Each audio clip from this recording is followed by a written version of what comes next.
Clerval then put the following letter into my hands. It was from my own Elizabeth. My dearest cousin, you have been ill, very ill, and even the constant letters of dear, kind Henry are not sufficient to reassure me on your account.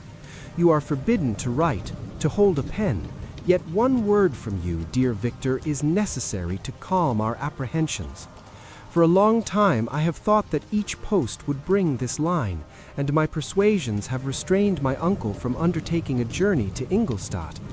I have prevented his encountering the inconveniences and perhaps dangers of so long a journey. Yet how often have I regretted not being able to perform it myself? I figure to myself that the task of attending on your sickbed has devolved on some mercenary old nurse who could never guess your wishes, nor minister to them with the care and affection of your poor cousin.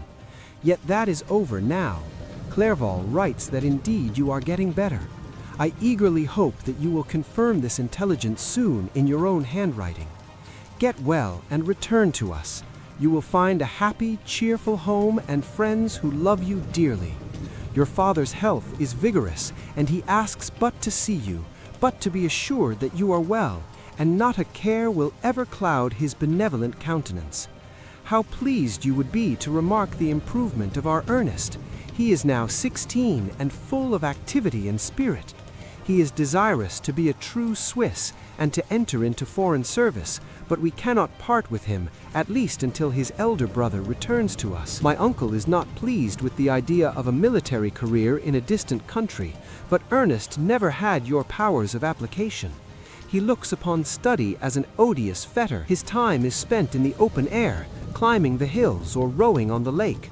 I fear that he will become an idler unless we yield the point and permit him to enter on the profession which he has selected. Little alteration, except the growth of our dear children, has taken place since you left us. The blue lake and snow-clad mountains, they never change, and I think our placid home and our contented hearts are regulated by the same immutable laws. My trifling occupations take up my time and amuse me, and I am rewarded for any exertions by seeing none but happy, kind faces around me. Since you left us, but one change has taken place in our little household.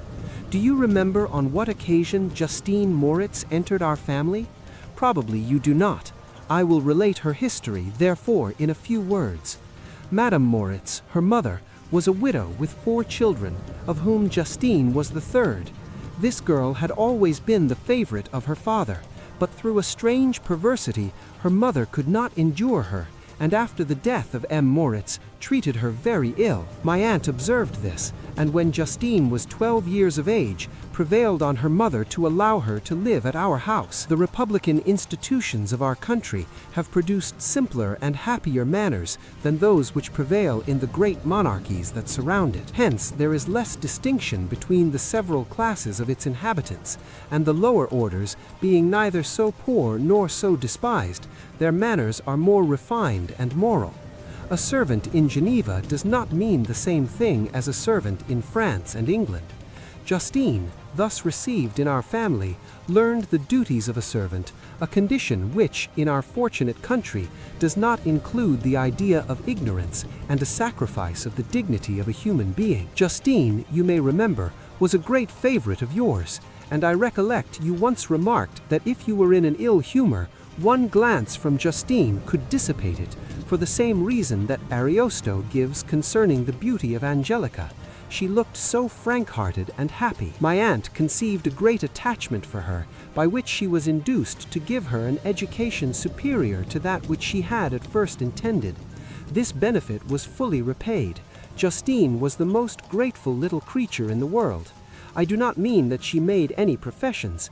I never heard one pass her lips, but you could see by her eyes that she almost adored her protectress. Although her disposition was gay and in many respects inconsiderate, yet she paid the greatest attention to every gesture of my aunt. She thought her the model of all excellence and endeavored to imitate her phraseology and manners, so that even now she often reminds me of her.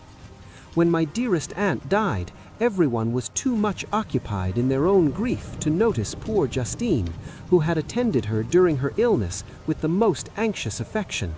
Poor Justine was very ill, but other trials were reserved for her. One by one, her brothers and sister died, and her mother, with the exception of her neglected daughter, was left childless. The conscience of the woman was troubled.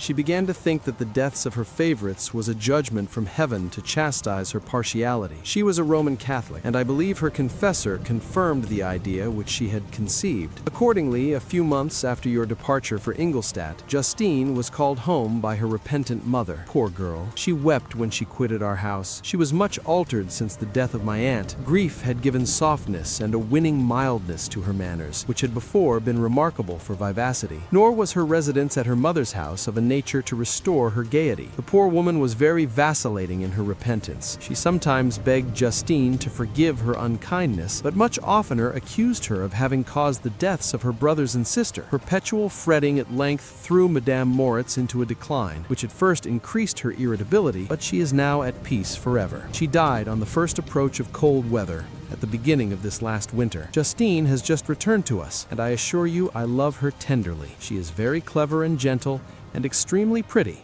As I mentioned before, her mien and her expression continually remind me of my dear aunt. I must say also a few words to you, my dear cousin, of little darling William. I wish you could see him. He is very tall of his age, with sweet, laughing blue eyes, dark eyelashes, and curling hair. When he smiles, 2 little dimples appear on each cheek, which are rosy with health. He has already had 1 or 2 little wives, but Louisa Byron is his favorite, a pretty little girl of 5 years of age. Now, dear Victor, I dare say you wish to be indulged in a little gossip concerning the good people of Geneva. The pretty Miss Mansfield has already received the congratulatory visits on her approaching marriage with a young Englishman, John Melbourne, Esquire. Her ugly sister, Manon, married M. Duvillard, the rich banker, last autumn. Your favorite schoolfellow, Louis Menoir, has suffered several misfortunes since the departure of Clerval from Geneva, but he has already recovered his spirits and is reported to be on the point of marrying a lively, pretty French one, Madame Tavernier. She is a widow and much older than Menoir, but she is very much admired and a favorite with everybody. I have written myself into better spirits, dear cousin, but my anxiety returns upon me as I conclude. Write, dearest Victor. 1 line, 1 word will be a blessing to us. 10,000 thanks to Henry for his kindness, his affection, and his many letters. We are sincerely grateful. Adieu, my cousin. Take care of yourself, and I entreat you,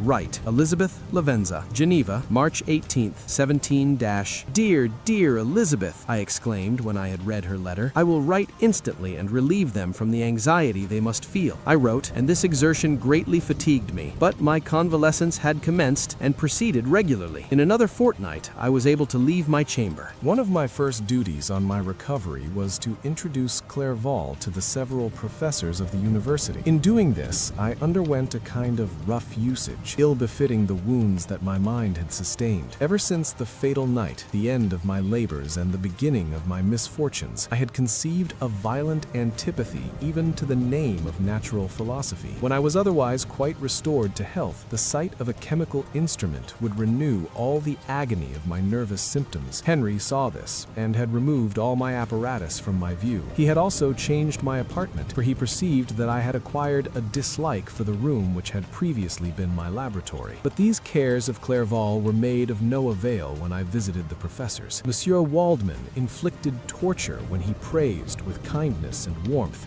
the astonishing progress I had made in the sciences. He soon perceived that I disliked the subject, but not guessing the real cause, he attributed my feelings to modesty and changed the subject from my improvement to the science itself, with a desire, as I evidently saw, of drawing me out. What could I do? He meant to please, and he tormented me. I felt as if he had placed carefully, one by one, in my view, those instruments which were to be afterwards used in putting me to a slow and cruel death. I writhed under his words, yet dared not exhibit the pain I felt. Clerval, whose eyes and feelings were always quick in discerning the sensations of others, declined the subject, alleging in excuse his total ignorance, and the conversation took a more general turn. I thanked my friend from my heart, but I did not speak. I saw plainly that he was surprised, but he never attempted to draw my secret from me. And although I loved him with a mixture of affection and reverence that knew no bounds, yet I could never persuade myself to confide in him that event which was so often present to my recollection, but which I feared the detail to another would only impress more deeply. Monsieur Krempe was not equally docile, and in my condition at that time of almost insupportable sensitiveness, his harsh, blunt encomiums gave me even more pain than the benevolent approbation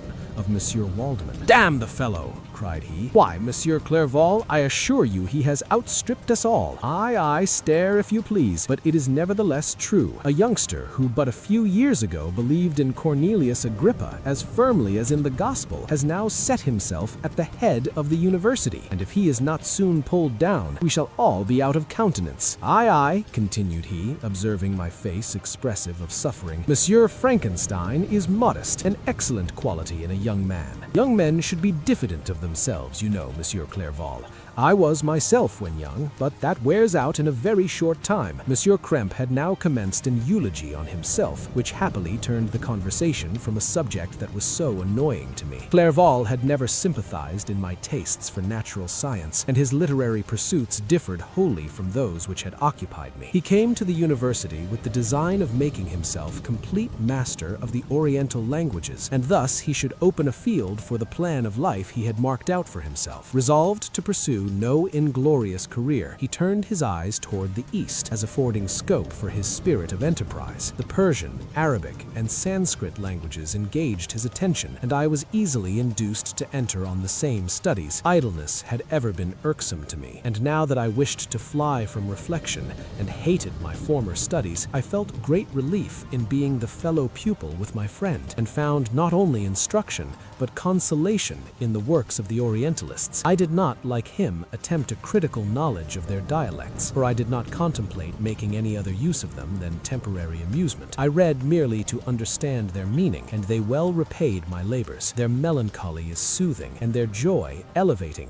to a degree I never experienced in studying the authors of any other country. When you read their writings, life appears to consist in a warm sun and a garden of roses, in the smiles and frowns of a fair enemy, and the fire that consumes your own heart. How different from the manly and heroical poetry of Greece and Rome. Summer passed away in these occupations, and my return to Geneva was fixed for the latter end of autumn. But being delayed by several accidents, winter and snow arrived. The roads were deemed impassable, and my journey was retarded until the ensuing spring. I felt this delay very bitterly, for I longed to see my native town and my beloved friends. My return had only been delayed so long from an unwillingness to leave Clerval in a strange place before he had become acquainted with any of its inhabitants. The winter, however, was spent cheerfully, and although the spring was uncommonly late, when it came its beauty compensated for its dilatoriness. The month of May had already commenced, and I expected the letter daily which was to fix the date of my departure, when Henry proposed a pedestrian tour in the environs of Ingolstadt, that I might bid a personal farewell to the country I had so long inhabited. I acceded with pleasure to this proposition. I was fond of exercise, and Clerval had always been my favorite companion in the rambles of this nature that I had taken among the scenes of my native country. We passed a fortnight in these perambulations. My health and spirits had long been restored, and they gained additional strength from the salubrious air I breathed, the natural incidents of our progress,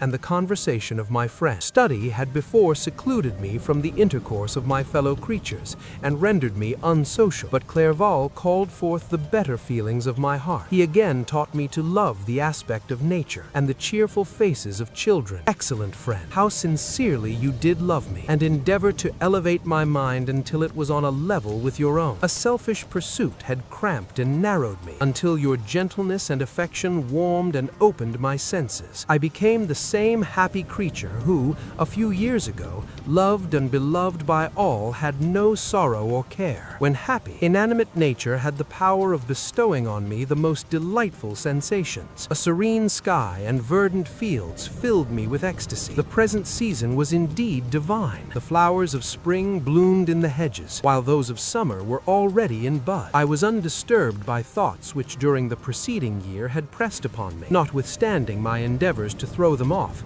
with an invincible burden. Henry rejoiced in my gaiety and sincerely sympathized in my feelings. He exerted himself to amuse me, while he expressed the sensations that filled his soul. The resources of his mind on this occasion were truly astonishing. His conversation was full of imagination, and very often, in imitation of the Persian and Arabic writers, he invented tales of wonderful fancy and passion. At other times, he repeated my favorite poems, or drew me out into arguments, which he supported with great ingenuity. We returned to our college on a Sunday afternoon. The peasants were dancing, and everyone we met appeared gay and happy. My own spirits were high, and I bounded along with feelings of unbridled joy and hilarity.